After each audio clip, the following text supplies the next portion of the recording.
It's me, Mario! Hi, I'm Alka, and this is a ROM hack called Snowman's Land Remade.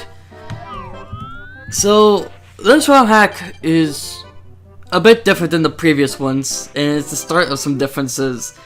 Where every single hack before this started SimpleFlips as the main character. But here, I just had it be Mario. And the reason why I did that has to do with the actual theme of the hack, which is a reimagined Mario 64 level. And when SimpleFlips announced this competition, he did something really cool with the theme. He just put a bunch of Mario 64 level models in the description of the video for people to use for the competition.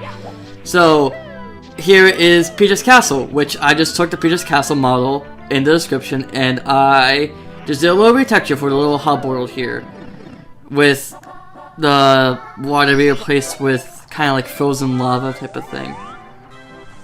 And of course the main attraction, Snowman's Land, which is right here.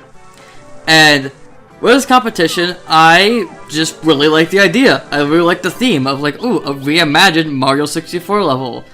Because Mario 64 levels aren't the best thing in the world, but they are very nostalgic, and so just taking one of the original Mario 64 levels and doing something new with it, it's just a cool concept. And whenever a ROM hack does that kind of thing, where they just kind of reference a Mario 64 level in there, or has some kind of reimagining or remake of it, it's always really cool to see. So having an entire competition based around that, which is a really cool idea, I of course had to make something for it. And what I went for here is just, I took the original model and I just made some adjustments to each of the major parts to it. So this section right here always didn't make sense to me, for example. Like looking at the level, I'm like, why is it designed this way? You have a little like under area there with the amp, but then you have this little section over here where you can jump across. But they both led to the same place, and there was even an easier route just going around the whole thing. So I didn't understand the point of jumping over the gap. So I made it so jumping over the gap led you to another area here with a red coin. So, you know, there's just things like that. My approach to this was to kind of keep the original feel of the level intact, but throwing in how I would design it in a way. And just little references here and there to other things like this little area from Super Mario 64 DS. I just threw it in there because I specifically remember that being in Mario 64 DS, and I thought it'd be a little cool nod to that version of the game. So yeah, I really just took the level and made it like, what would I do if I designed this instead of Nintendo? How would I go about designing each of these main parts of the level? Well, what's the main concept of each part, and so on and so forth. Just kind of expanding the level to be something more than it used to.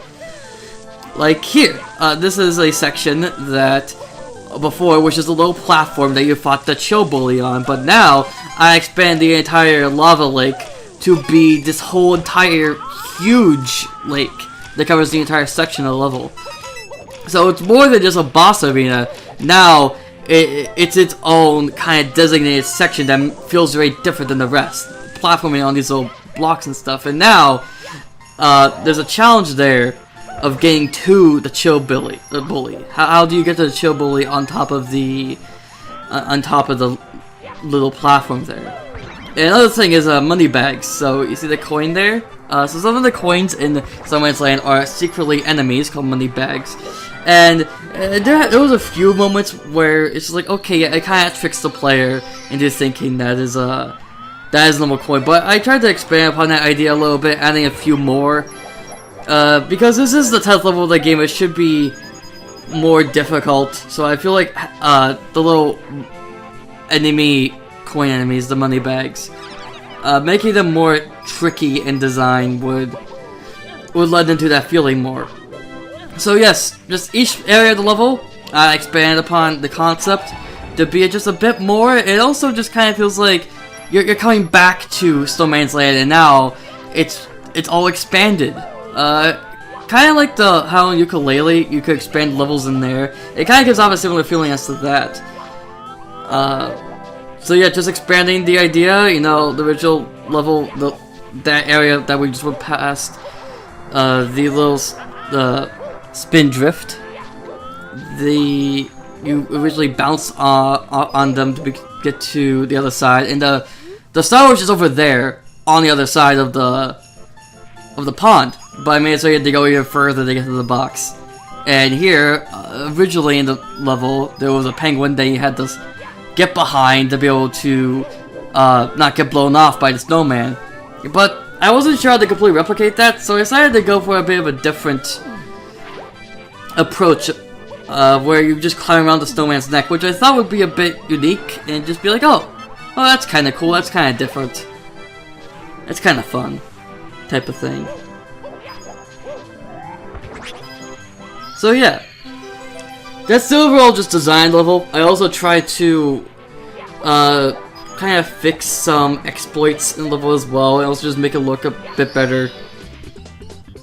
But that's the general gist, and because this is just the original level expanded, you just play as Mario. Why you gotta throw SimpleFlips into the mess has nothing to do with him.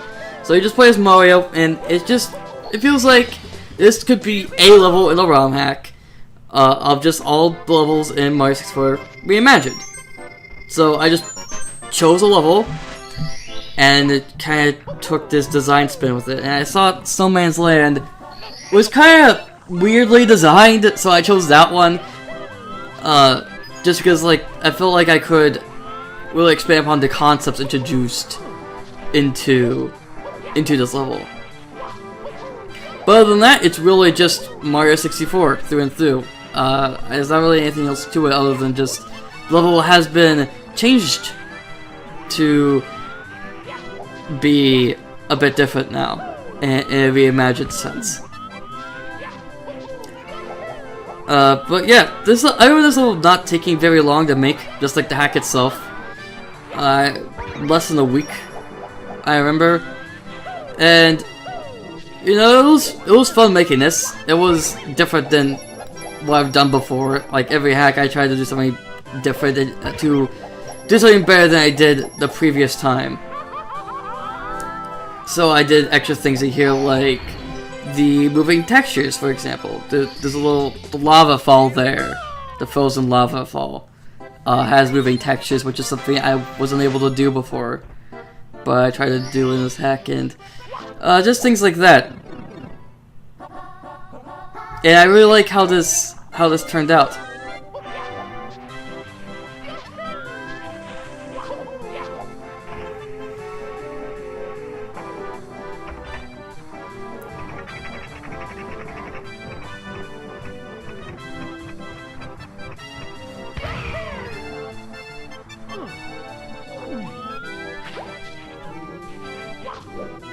So here's some of the exploits that I was talking about that I fixed. You can't wall jump off those walls, which you could do originally to skip that area there and get to the igloo the improper way. Usually you're supposed to take a shell to get into there.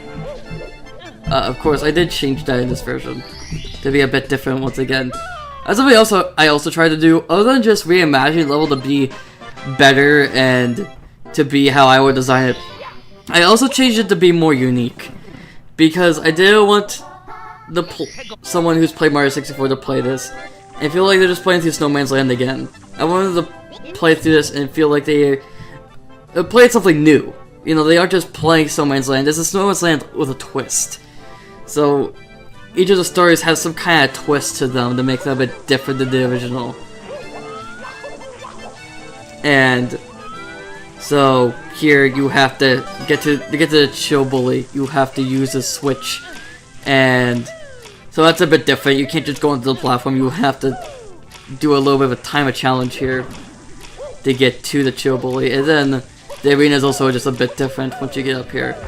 Like, same concept, but it has a bit of a twist to it, and you know, that's just general philosophy that I went with when making this level.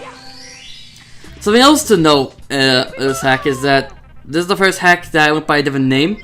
So prior to this, I went by the name Luigi Man 94, and I went by that for years, like several years before I started making ROM hacks. And I just kind of stuck with it because that's just the name I went with on the internet. The 94 I just thought was a cool number. It had nothing to do with like my age or the year I was born. But I thought people might interpret it that way. It's like, oh, I was born in 1994, where I was not. So I changed that part of my name to be 04, to be representative of 2004, which was actually when I was born.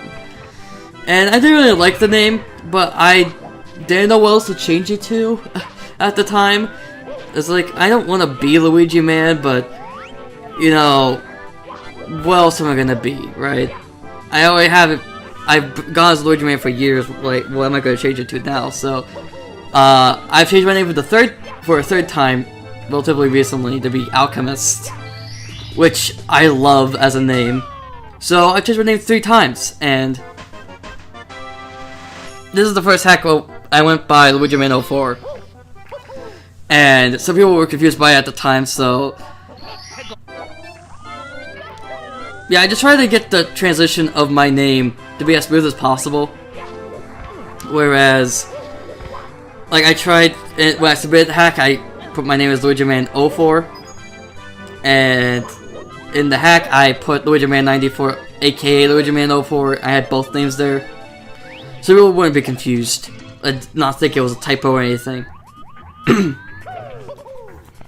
So this is inside the igloo, which is very different than it is in Mario 64.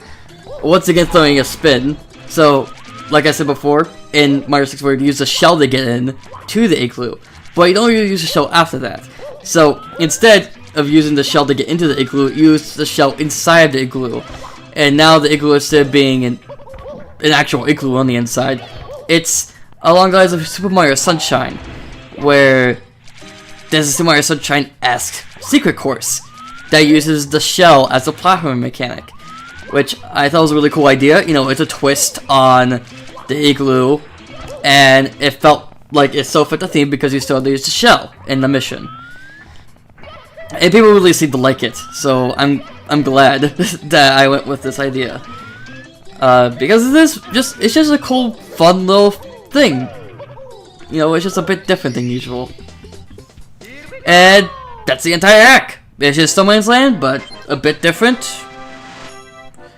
And people really seem to enjoy it. It won 3rd place, actually. Do I feel like it really deserved to win 3rd place? No, but I think it's cool that I did, and I'm glad that people liked it. It was just a fun little hack to make, and that's about it.